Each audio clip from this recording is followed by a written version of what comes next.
I've left you with a couple of questions, and I asked you to think of these questions, and we can have like a 3 minutes discussion or 5 minutes discussion today about the answers that you have. So how many of you thought of the questions and had answers? One?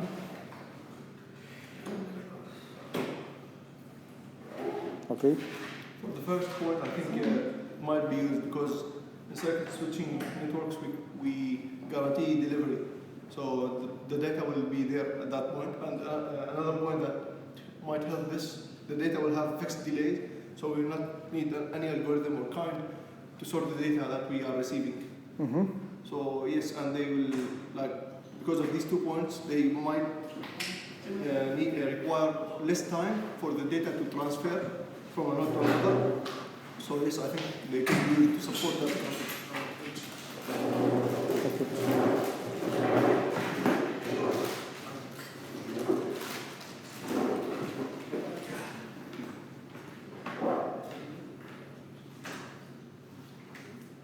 Okay, so you said yes, and your reasoning is that we can still deliver the data. Yeah. Okay. The data will be guaranteed. Yeah. Anyone has a different answer for the first question?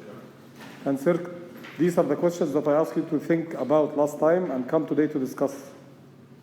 Can circuit switch network be used to support data traffic?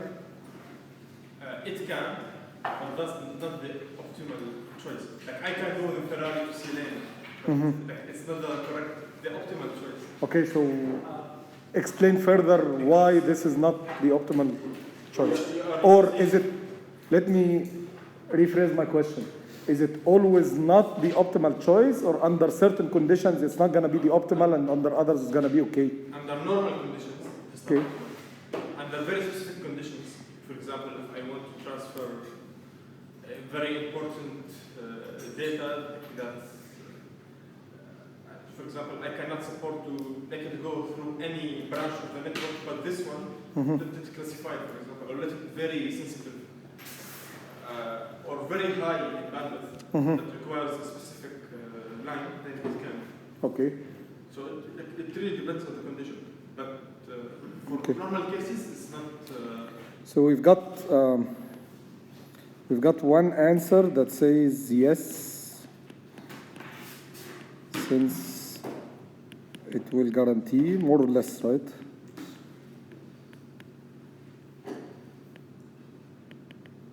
Delivery and with good quality of service, basically. So low delay and all these things. The other answer says no. Not in normal cases. Because, yeah, in normal cases, it's the wrong choice, huh? So what parameter makes you say that this is the wrong choice? Like based on measuring what, or based on? Efficiency or Yeah, so utilization, right? utilization. Because of bad utilization. Victor, there's something called like.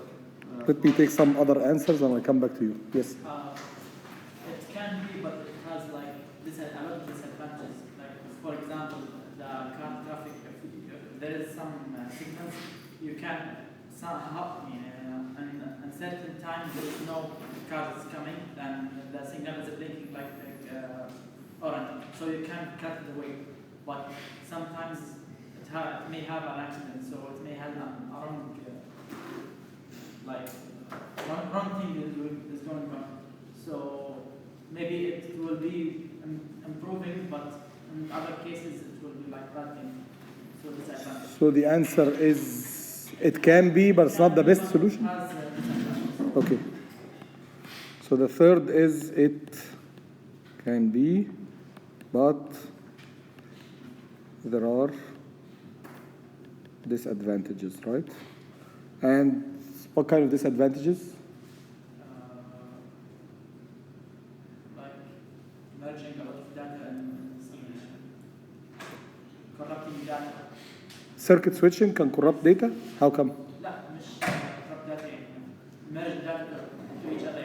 ممكن تدخل في data. ليه why التداخل ده هيحصل؟ انت you are reserving the whole circuit for the communication and nobody else is allowed to use it, so how come ان هيبقى فيه تداخل؟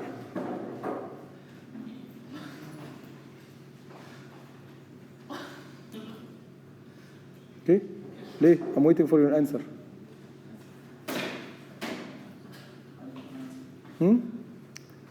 يعني why you thought of that this would happen?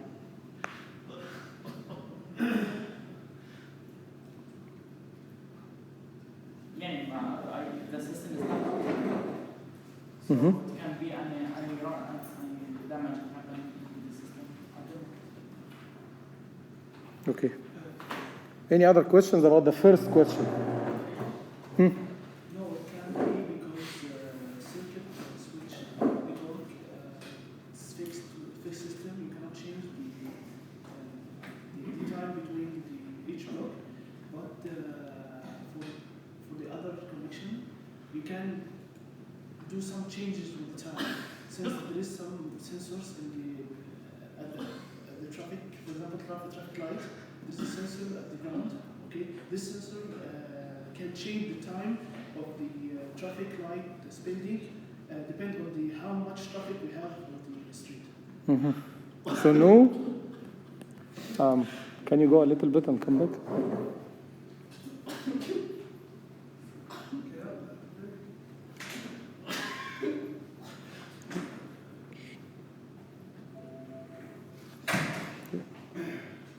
No, and the reason is? Because the circuit switch is fixed, cannot change the time, but other network connection can change according to the amount of traffic we have. It is fixed, Yeah. so that makes it not suitable, cannot be used. No, it's not about cannot be used, but we need the traffic light to be flexible according to the amount of traffic we have. For example, So again, just to be precise in the answer say can circuit switch be? If you want to say no, then you are trying to explain why the no. So the no because it's not dynamic enough. That's what you're saying? Okay. Because it's fixed or basically not dynamic enough. yes. Okay? Okay, so if you want to summarize this, and again, the answers are, I cannot, as I mentioned to you, most of you gave, you want to add something? Yes. Yeah. Just quickly, because we're running out of our I'm time. not sure about this point, if I did understand it correctly or not. Inconsistent network routing may cause something called black hole and network loops. I'm not sure what does that mean. But has nothing to do with circuit switching, because circuit switching is cannot cause inconsistent routing. Yeah, that's the other point, why we should use circuit switching, I'm saying. Okay. So to avoid something like this, because that will prevent us from transferring data. No, but there are ways to avoid that. I mean, yes, but it's not a reason to push us towards circuit switching. Because there are ways in packet switching where you can actually avoid the loops or the loopholes. Okay? So the answers are, if you summarize these answers together, it should be like the generalized overall union answer is yes if and no if, right?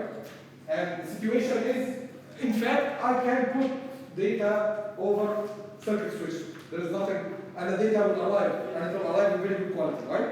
So it's not a firm no, it's a yes but, okay? So, or it's a no if, okay? So the summary, if you want to put this in terms of what we have learned last time, is that you would tell me, okay, I had a measure, which one of you already mentioned, which is called the utilization factor. So utilization, right? And I know that circuit switching is very bad in terms of utilization, only for bursty traffic, right? And how did we define bursty traffic, right? So utilization goes low, right? And what's utilization? Utilization is useful, right? Or transmission time, whatever you like to call it, divided by total reservation time, right? So I've reserved this circuit for a particular time, right? And this portion was used for useful, alaykum assalam. This was used for useful transmission. The remaining, the difference between total reservation and useful is idle time, right? So we can say that I will have a measure which is useful or idle time, right, divided by useful time. Okay? And if this measure is high, if idle time is high as compared to useful time, what will happen to utilization? It will be low, which means that in this case, circuit switching is not a good idea, right? And this is the bursty traffic where you have small portions of data and large portions of idle time in between for the whole session, for one session, right? That's one reason that utilization can go down. Does anyone remember another reason that causes utilization to go down? We mentioned it also last time. To establish the connectivity, we have something called call setup, right? So if the call setup time, if the time it takes me until I establish a connection with the other party is very large compared to the time that I need for transmission, so I'm opening a session and I know that my whole session is going to consume 3 seconds. But it takes me like 3 minutes to establish a connection with the other party. This is useless, right? It's better to just throw the data and let it go there, right? Otherwise, I'm just wasting 3 minutes or 3 seconds of transmission, right? So another factor that can cause the utilization, so this one has to do with traffic characteristics, right? The other one that can cause utilization to go down is call setup divided by session time, right? Again, if this is a very high number, then I will not use circuit switching, right? Because I'm wasting a lot of time to set up the network while I'm staying idle and the other party is staying idle until the setup is done, right? And then I'm only sending for a very short duration, okay? So that under bad utilization, it's not good practice. So I cannot say no, but I can say it's good, it's not good practice, it's a waste to use circuit switching. So what should I use in that case? Packet switching. Okay. Second question. Anyone thought of the answers? And we'll have only 1 minute to answer this. And after that, we'll move on to the next part. Okay. So the second question, just to read it to everyone, can packet switch network be used for connection-oriented traffic? Yes or no? And if yes, why? And if no, why? Yes. It depends on the network. Like we need specific matrices. For example, if the bandwidth of the whole network is very high, so and the voice is it's compressed and it's very low, and bandwidth is allocated in a specific way that allows everyone to have a guaranteed bandwidth in a second, then it can be used to transmit voice, for example. But if it's not, it's very dynamic and changes a lot, and it's heavy traffic, so it cannot. Maybe it cannot. So okay, so let's understand the question. Your answer is correct, but I'm not sure if it just applies to this question or not. So the question says, I know already that I have a connection-oriented traffic. I'm using voice, for example. I'm already using voice, okay? In this case, can I use packet switching or not? That's the question. And let me, because I'm still discussing it with him, and I will let you answer. Yes? So, I already fixed the criteria of my traffic. It's voice, it's connection-oriented. Can I still use packet switching, or should I go to circuit switching? Is my traffic too large in comparison with the bandwidth that this packet switch network provides? Well, it can be also too large for a circuit switch. So basically, for any network, the network should be able to support it, right? But then, if given that the network is able to support it, so can I use packet switching for connection-oriented traffic or not? The key here is connection-oriented traffic. Connection-oriented means there are a lot of constraints. But connection-oriented, as we studied it last time, means that there is a fixed route between the source and the destination. Okay? So can I do that in packet switch networks or not? Yes, for circuit. Yeah. Right? So basically, you remember we had 2 types of packet switching, right? We had datagram, where there is no fixed path between the source and the destination. Every packet can take a different path. Or you can reserve a fixed path between the source and the destination, but it's not circuit switching. Why? Because in that one we called it virtual circuit, right? And why it's virtual? Because every link, even though all the packets will go through the same links for the same session, but whenever there is no packet going through the link can be used for someone else, right? And that can still cause some delay variations, but we said last time that if you design your network in a careful way, you can make sure that this delay variation is controlled and it is within the service requirements, within your quality of service requirements.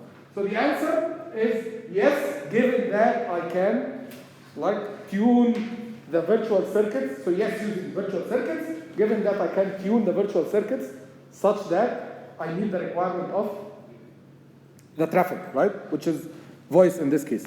So the answer more or less is yes, using virtual. I think it's getting out of virtual circuit. Given that I can tune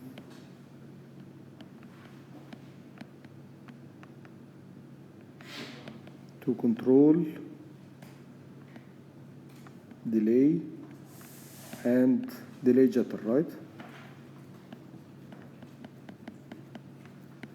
Okay. Or to summarize, just to rather than say particularly what, if you don't know exactly what's the requirement of this, keep your answer general and just say yes, given that I can tune the virtual circuit parameters to satisfy the quality of service requirements. You don't know what's the quality of service. So it's a video, you don't know exactly what are the requirements of video, fine. Okay? Just say, I will meet the application or the service requirements. Okay? Okay, so these are the answers, more or less the way to answer. These are not like the model answers, but these are the ways to think about similar questions. So now we move to the last topic in this introductory part to data computer networks. Okay? And the last part talks about the fact that these networks, in terms of applications, right, are, in terms of operation, not applications. These networks, in terms of operations, are divided into layers, functional layers. Each one of these layers that you see here is a representative of a particular function that has to be done by the network. Okay? And if you want to think where these functions are done, they are done at the nodes of the network. Whether these nodes are the user equipment or they are intermediate equipment such as routers, gateways, right, switches, and so on. Okay? The functions are not typically performed by links. Okay? All operations of network are performed at the nodes, right? So you can think that every single node in the network contains at least one session, one piece of these layers, right? Not all of them, but some of the devices include only up to, for example, network layer, if they are only used for routing, for example. But they don't have anything beyond that. Some of them might be up to transport or session, if they are a bit of advanced routers, they call them, for example, gateways. And they do things like encryption. It's not only just directing traffic, but they also do encryption, representation of data, and so on, right? So they might include something higher, up to the user equipment, which typically goes all the way to the application. Because for user equipment, you are running FTP, HTTP, right? So there is an application, and all the way down until you reach the physical connectivity, physical layer. Just a minute, okay? Now, why do we need, or why it's desired to have hierarchical layered model? Can anyone give me an advantage or some advantages of this? So why layered model? To design, you are a designer, so you need to know from where you will begin and from where at each step what you are going to do. At this step, for example, you are going to design something that will do some function. At this layer, you will design something that will do another function like this. Okay, so design. Each layer can perform different. So makes design easier, right? That's an advantage. Yeah. Okay. Yes. And this way, systems can be sort of modular. Mhm. I can update a specific module, but not the other. Yeah. And this, like, So better. yeah. So combining both of these together, like it allows you basically to focus on particular functional layer without having to worry about the other layers, right? Yes. It will make it easier for troubleshooting if any problems happen. Yeah, well, similar, because of the modularity that we have, it will make it easier to test or troubleshoot. Any other answers? Any other advantages to this? So is it like this will work in series, or is it okay to so They will, they are connected in series, so your data will go through all the layers. I mean, depending on where the data is originated. So if the data is originated, for example, at the session layer, then it will go until it reaches the other side, session layer. It will go through all these layers, communicated through the physical, and then all the way up to the session. so this considered as advantage or Why? This is an advantage. so it depends on your depend on your scenario or what you want. No, I mean, having the data to go through multiple layers, why this is an advantage? What's the advantage in this case? I see this, but maybe you have a different explanation, but I see this as like something that I have to deal with. But it's not something that I want. Yeah. Yeah. So why it's an advantage in your opinion? Maybe more controllable. I mean, it can still be controllable if it goes only through one layer. More I mean, organized. why multiple layers will make it more controllable? More organized, goes back to modular, goes back to easier design, goes back to easier testing. All of this is within the word organized as well. Yes? Make your network stable. You are stabilizing your network. If you have something with many modules that's easier to stabilize? It's about, how can I say? No. From a control theory point of view, if you have many modules in a system, this is an easier to stabilize system? Definitely no, right? So it has nothing to do with stability. Yes? It's simpler to control each layer separately. If anything happens or you want to control one layer, you can control it. So that's back to modularity, right? Whether you control, test, design, function, right? Focus, all of these are. So number one that we all agreed to is that it makes the system modular, right? Which is something desired. Why? Because it enables testing, easier design, right? Easier control of functionality. What else? All these things that you said, right? Easier to learn even, right? When you focus on a particular module. So that's one thing. The other thing is, if you want to do, right, or associated with modularity, okay? When you break something into smaller pieces or smaller modules, okay, you can stop worrying about the details inside, and you can only worry about what's the input, what's the output. So the abstract function, right? So the second important thing is that it allows you to abstract functionality, right? Okay. So does everyone know the concept of abstraction in general? No.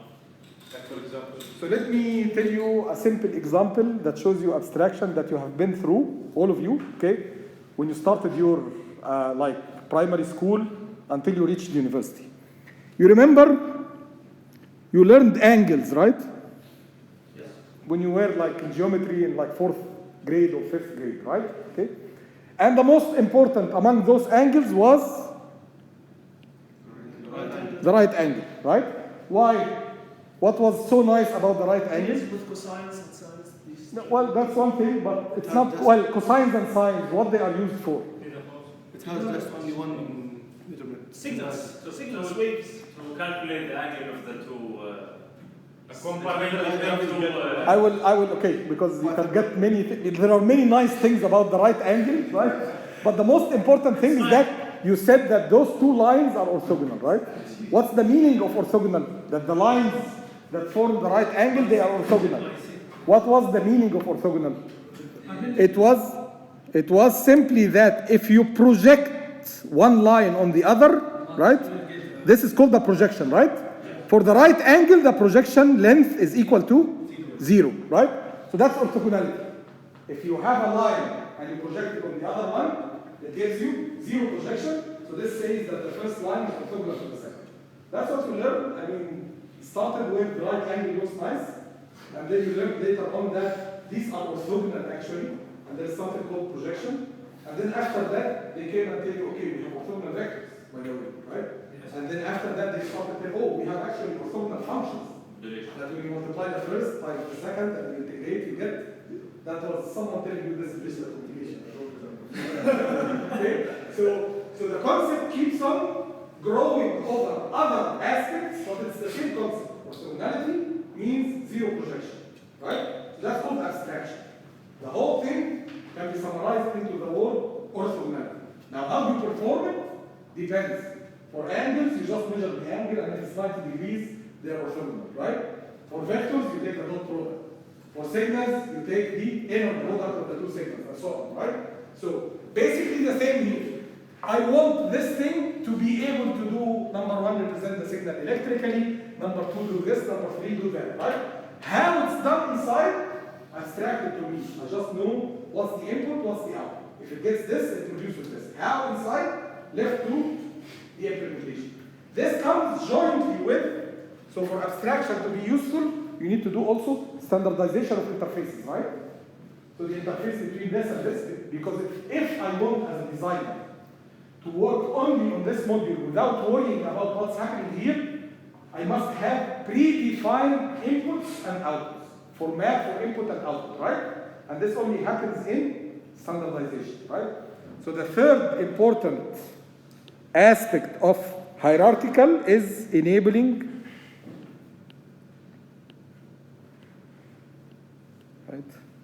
easier standardization. Okay? So each one of these blocks has a standard output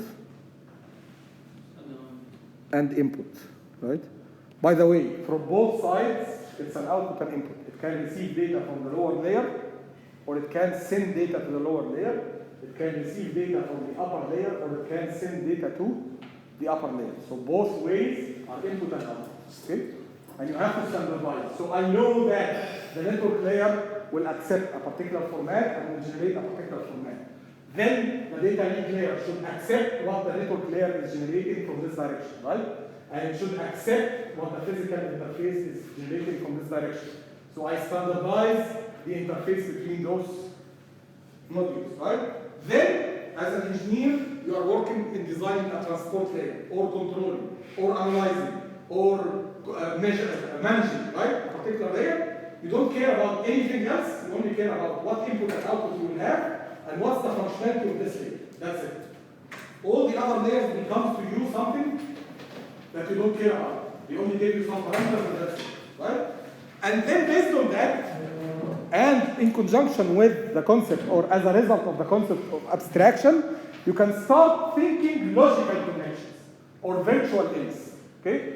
So if I'm working at the transport layer, right, then I can easily assume that I have some link to the transport layer of the other user, or the other piece of equipment, right? What happens underneath this link, I don't care. I know that I'm sending with a particular format, and I'm sending data with a particular speed, and I should expect data to come in a particular format and a particular speed, right? That's what I would receive and send through this link, right? What happens after that does not concern me as long as I am a transport layer guy. I'm only focusing on the transport layer, right? And I assume that on the other side, there's a transport layer which is exactly doing the same thing, and then I can think of all this lower part, right, below the transport as if it is only this link with certain parameters, and forget about the details inside it, right? So that allows you to focus only on the part that you need to work or design on, right? And you start thinking those logical connections. Reality is, things do not happen this way. Reality is, whatever you send from one side, so let's say, for example, this is an FTP server, right?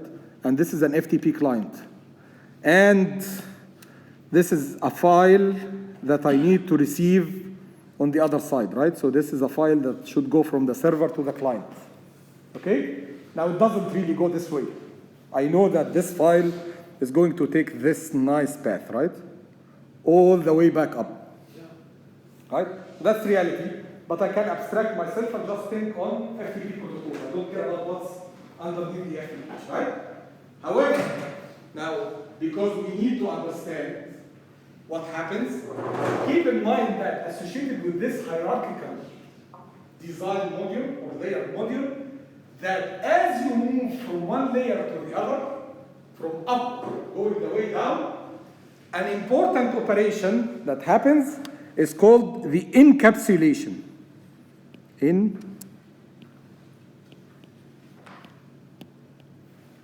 Encapsulation. Okay? And at the receiver side, the operation that reverses this is called decapsulation. So what's encapsulation and decapsulation? Let's go back to the example of the FTP server, okay, which wants to connect to the client, okay? I want to send a file. Unfortunately, because of the characteristics of the networks and so on, and because of some requirements of the presentation layer, I cannot send the file as one piece, right? I need to break it into pieces. That's not the function of the application layer. Breaking the file into pieces is the function of the presentation layer, right? Assume, okay? So in this case, if the presentation layer wants to break this file into pieces, it still needs to identify the start and the end of the file and the sequence of those pieces, right? So in order to do that, what will happen? I will receive the file in pieces, right? Okay? And then for each one of those pieces, as a presentation layer, I'm going to add a part. So one piece of the file, and then I will add my own information, which says, for example, this is piece number 1, or piece number 2, or this is the first piece, or this is the last piece, right, of the file. So I've added some extra, we call it header, to the file, right? Now going from the presentation to the session, for example, the session now is responsible for establishing the end-to-end connectivity, okay? So it needs to add, in addition to this, that this is going connectivity for the session, for example, in TCP IP is defined by port number. So it will tell me that this should be received by port number 80 at the receiver side, okay? Or port number 81 for FTP, whatever, okay? So in this case, it will add another, right? So as I go through the session layer, one more step, I will have the piece, and then the header that was added by the presentation, and then another header added by the session, and so on. Each one layer that adds something is doing encapsulation. It's as if it's taking your piece of information and then putting it in a new format, right? So that's encapsulation, as if you put it inside a capsule. And then at the receiver side, after you reach physical, it goes to the receiver side, then I will start opening those capsules. So open the first one, get whatever inside. Open the second one, get whatever. It's not only opening. I'm using the information of the outer capsule to do some processing, to know, for example, that this is distant to me. And then, yes, it's mine. Okay, bring what's inside. Then the next layer, oh, it's mine, and it is part of an FTP file. Okay, bring what's inside, and throw the outer capsule, and so on. Let's take questions.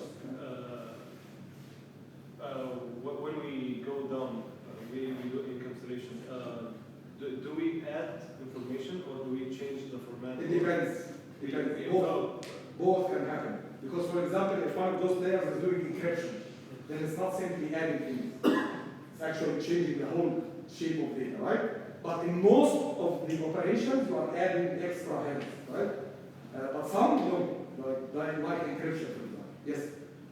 Here you split the file into many blocks. So each block, each file blocks will go with the same procedures? Yes. What else? By decapsulation, we reduce the number of... We remove the headers one after one. So as we go here, as I mentioned in the previous, okay? So here you will, at this session layer, you will receive this, right? Same thing that was transmitted from the other session, right? And then as you go up, it will become only this, right? So you removed one, and then as you go up, it will go back to the piece by itself, and so on, okay? So this is decapsulation. You are removing, processing the headers to do some operation, and then removing those headers and going to the upper layer, okay? Now, every single layer, for example, the network, is providing services to the layer above it, and is using the services of the layer below, okay? That's also another important term that you have to keep in mind. So, among those layers, we say that, for example, session is providing services to the transportation, and it is using the services of, providing services to presentation, and it's using the services of transport layer, okay? For example, data link control is using the services of the physical layer, and it's providing services to the network layer, okay? What's the operation of each one of those? We will go through it piece by piece. But up to this point, okay, you know what's encapsulation and what's decapsulation. You know the concept of layering and why we need layering in network design, right? And you know the concept of abstraction. So if I focus on a particular layer, I can always assume that there is a virtual link between this layer and the corresponding one in another node in the network, right? Yes? That when we say that we are giving services and taking services, does it depend on if you are encapsulating or decapsulating? Or is it the same for both? No. It doesn't. Encapsulating, decapsulating depends on the direction of movement. So if I'm going up, I'm decapsulating. If I'm going down, I'm encapsulating. Okay? That's different from that always, whether you are going down or receiving, right? It's always that the transport is providing services to the session. Whether it's taking data from the session, sending it down, or it's receiving data from network and passing it to the session. In both cases, it's providing services in two directions. Okay? Any other questions? It's using from the presentation and it's providing to the transport. No. Session is using the services of transport, regardless whether it's sending to transport or receiving from transport. Okay? And it is always providing services to the presentation, regardless whether it's sending data to presentation or receiving data from presentation. Lower layer is providing services to the layer above it. Okay? Question for you. If, for example, I work in a company and that company is hiring me as, let's say, a network manager, and typically as a network manager, I will deal with things up to the network layer. So network, transport, session, presentation, applications. Okay? So basically, I need to focus only on the fact that network has some logical connection to the network on the other end, right? So my IP address is connected to that IP address. That's at the network level. Okay? Now, at this level, if I'm only concerned from network all the way above, do I still have the concept of encapsulation, decapsulation, or does it disappear when I stop focusing on all the layers, when I focus only on some of them? Do I still have the encapsulation, decapsulation concept going on or not? No. So still, I'm a network manager. I'm working from network layer and up. So I have subsystems in my full system that I am responsible of. So from a system to the other one, I'm still using encapsulation to manage data flow. Yes. So basically, it's only that I lost the knowledge about encapsulation, decapsulation in the lower two layers, right? But starting from my layer all the way above, still, if I'm passing data up, I'm decapsulating that data. And if I'm receiving data from the upper layers, I'm still encapsulating that data, right? So the concept stays, but it applies with layers equivalent to the layers that I'm looking at. The ones that are transparent for me, the ones that I consider them as just a link, I no longer can see their encapsulation and decapsulation, right? But I can see the others. So the concept stays, okay? It doesn't go away. Unless you're only talking application to application. That's the only case where there is no encapsulation, decapsulation, okay? Doctor, I have a question. When you are speaking about network level, okay, after you analyze or test or create or control the network connection, the IP from to the other IP. Also, there is another guy which is he is in data link control. He's also working on another encapsulation. I don't get the question, but I will leave it to the end, okay? So because I have to do something in the remaining 5 minutes, and I'll come back to your question. So, talking about the operations of the different layers, okay? We have the application layer. Now, application, typically, it's not listed here because it's something that you see every day. You can always think that application layer is everything that you can feel and see on your monitor, right? So when you are doing FTP, that's an application layer operation. When you are doing HTTP to link to a website, that's an application layer. YouTube, that's an application layer. When you open a window and you do ping of another node, that's an application layer operation, okay? So the application layer does not really need any description. It's simply that the things that you deal with daily as a user, right? These are application layer stuff, okay, or functionality. Underneath the application exists the presentation layer. What's the functionality of the presentation layer? As the name suggests, if you are doing anything that changes how the data looks like, then you are doing presentation. Give you an example, compression. You are changing how the data, by the way, this is not source encoding. Just, okay? Compression. So I have a file and I want to make it a JPEG file. Okay? So this is a presentation. So compressing your data. Encryption. If you are trying to encrypt or decrypt your data, you are doing a presentation layer operation. ASCII encoding. So representing letter A by 65 and letter B by 66 and so on, right? These things are presentation layer operations. Okay? Now, presentation and session technically don't have a standardized way of operation as functionality. We're not talking about interfaces. We're talking as functionality. Presentation and session have many things that can happen in them, and there is no defined standardized operations for them. Okay? But we at least we understand what a presentation layer responsibilities are. Okay? Can you give me an example of one more presentation layer operation in addition to the 3 that you see here? Yes. Change the picture to 0 and 1 and 0 and 1. Okay, picture encoding, formatting. Yeah. Yes. Okay. Scrambling can be Scrambling, but not the physical layer scrambling. so If you are doing like scrambling of a file, but not scrambling of data. So there are some operations that are performed in several layers. Okay, can be performed at different layers. Okay, so if you are talking about the scrambling that handles that there is no long chain of ones, no long chain of zeros, and such, this is a physical layer operation. Anything that you study in digital communication or wireless communication or your communication course, 99% of these courses are physical layer stuff. Okay? Except for the multi-access part in digital communication sometimes. Okay? But other than that, most of what you study there is a physical layer stuff. Again, physical layer does, for example, channel coding to do error control, right? But still at upper layers, you can do something like CRC check, right? And that's still an error control. That's not channel coding, and it's not physical layer. It's not a different layer. So yes, scrambling, if you are scrambling the actual data, not the bit stream, right? Scrambling here is like encryption. Yeah, well, maybe encryption, maybe puzzle, maybe whatever, I don't know, right? So any other thoughts of Doing this presentation layer, like packs data and packets.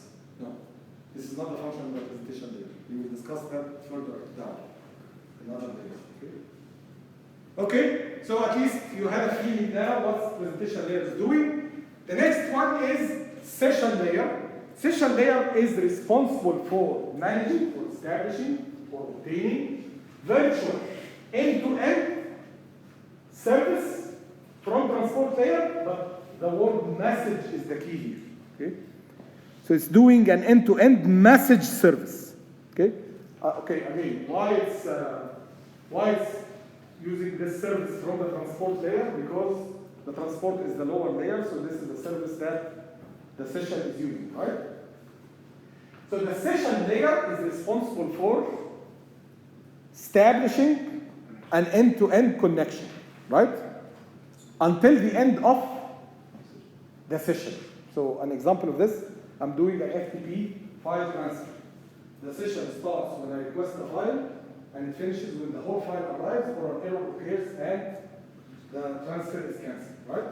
Other than that, the session is stable, right? That's what the session layer is responsible for. Now, whatever things that you need at that level to make sure that you can establish a session and disconnect the session are services provided by the session layer. Example of these, directory assistance. So if you want to establish like connectivity for session connectivity, you need to know list of users, right? These things, so these are directory services, okay? Another thing is access rights. Who has everyone's username and password? I want to know whether this person is authorized to get in or not, right? Billing. So if this service is for a fee, right? I need to know whether this person has valid subscription, his subscription is like expired, or he pays per usage, right? And every one of these is going to be a service provided by the session layer. Restoration. Restoration. Yeah. You can say that session is like a gate which open and it can control the Yeah, but it's a long-term gate because we will experience other gates that will come across. Okay? Yeah.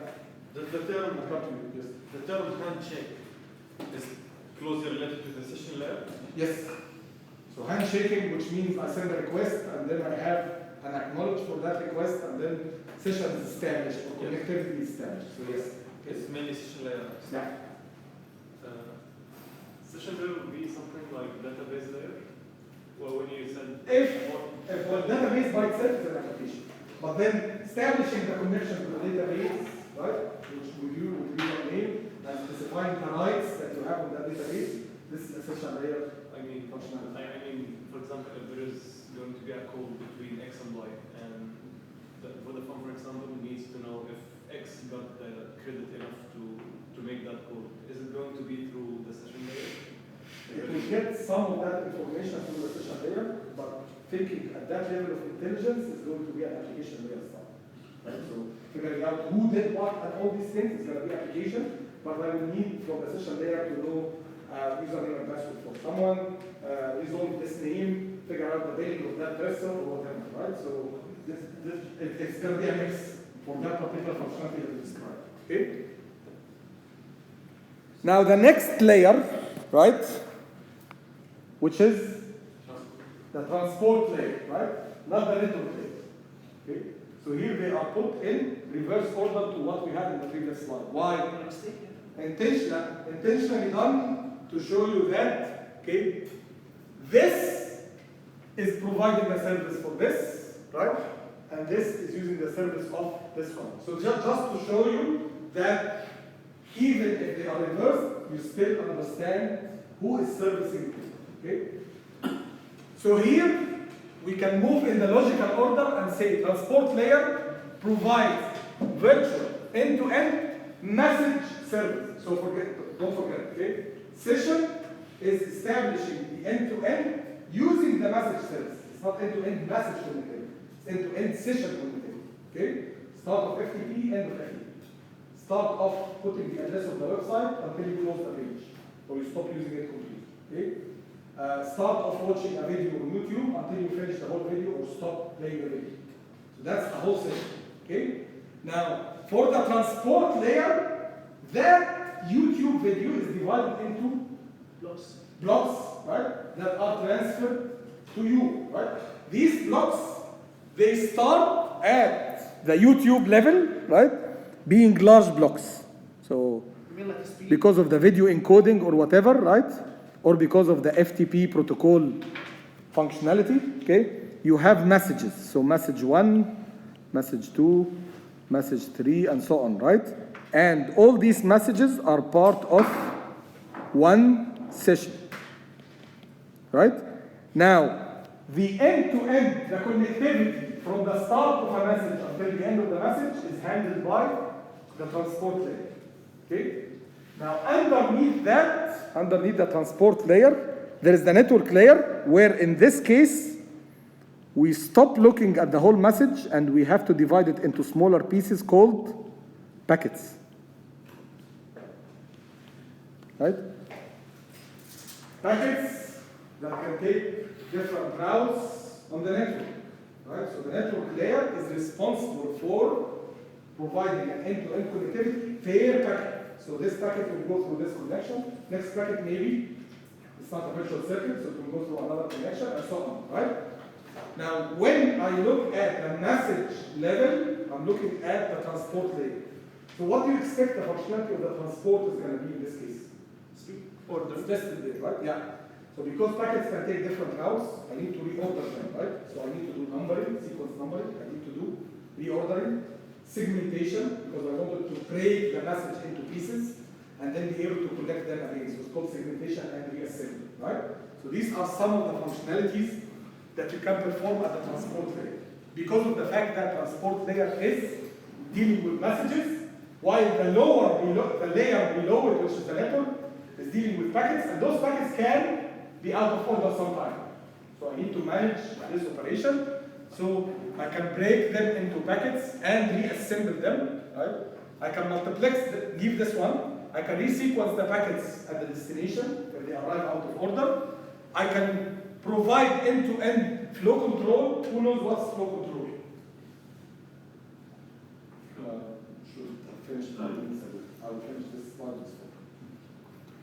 So remember, I told you at the start of this course that one of the operations that I want to perform on a network, other than analyzing the network performance, right, was to control the network. And controlling the network here, I explained it by saying I want to make sure that the network is not overloaded to the level that it will collapse. That's what flow control is doing. So if I have too much load coming to the network, flow control starts stopping users from getting into the network until it manages to service the data inside, right? So you try to, for example, log in and it tells you maximum number of sessions reached. You cannot really log into this website, okay? Or you pick up your phone, cell phone, and you try to call a number, and as soon as the circuits are busy. So what can you do? You have to wait until you have some network resources to use, right? Otherwise, the end result, if you don't do that, is that all the customers, whether they already exist or newly coming, will just see no service from the network, right? And the whole thing will collapse. Okay? So that's also an operation done by the transport layer. As I mentioned to you, error recovery can be done at many layers. One of them is the transport. So you can do error control at the transport layer. The last one is multiplex sessions with same source and destination nodes. Okay? What's the concept of multiplexing? More utilization. If sharing resources among different things, right? So you have one common resource and you are trying to put many things. So that's time division, right? Multiplexing. You put many data pieces from different users among the same time, big time duration, right? Or frequency division. So you divide the frequency among the different users, right? Similarly here, right? I have many sessions. For example, you open your computer, which is a client, and you are connecting to, let's say, Yahoo service. Okay? And Yahoo has an HTTP service, which gives you the web page, the email, all these things, right? And at the same time, let's say that Yahoo has a storage, which is giving you a completely different service, right? That allows you FTP, put files, get files, and so on, right? And you are opening one window that's doing HTTP, browsing Yahoo News, and the other window from the same computer, which is going to the Yahoo server, right? Presumably that the Yahoo server is one location, it's not, it's distributed, okay? And it's using from that Yahoo server the FTP service. So now we have two sessions between the same source and the same destination. Those two sessions, both of them goes through the transport layer of your client, right? And they go through the same transport layer of the Yahoo server, right? So the Yahoo server and your transport layers are responsible for sharing that connectivity, that transport connectivity among the two services, among the two sessions. Okay? That's called session multiplexing. If the session is coming from the same source and going to the same destination. Okay? For example, if I'm speaking, but at the same on the phone mobile, at the same time LTE is running. Yeah. So I'm connected to the same tower. So the transport layer in my phone in the tower are sending the Okay, that's a very good example, but I want to do an experiment. I want anyone of We you cannot to try, use data at the same and time. I wanted to look it up in the internet why. There is a reason, okay? So I wanted to look it up in the internet why in the LTE services and even 3G, okay? If you establish a voice connection or someone calls you, the data drops. Why it drops? Just stops until you finish your phone call. So why? Look it up. You cannot answer it now. You have to look at the standards and know what's happening exactly, okay? But just try to look it up. So, good question. In the project that no one worked with, like we did not work with anyone, when we had like those long threads, Yes. and they have like many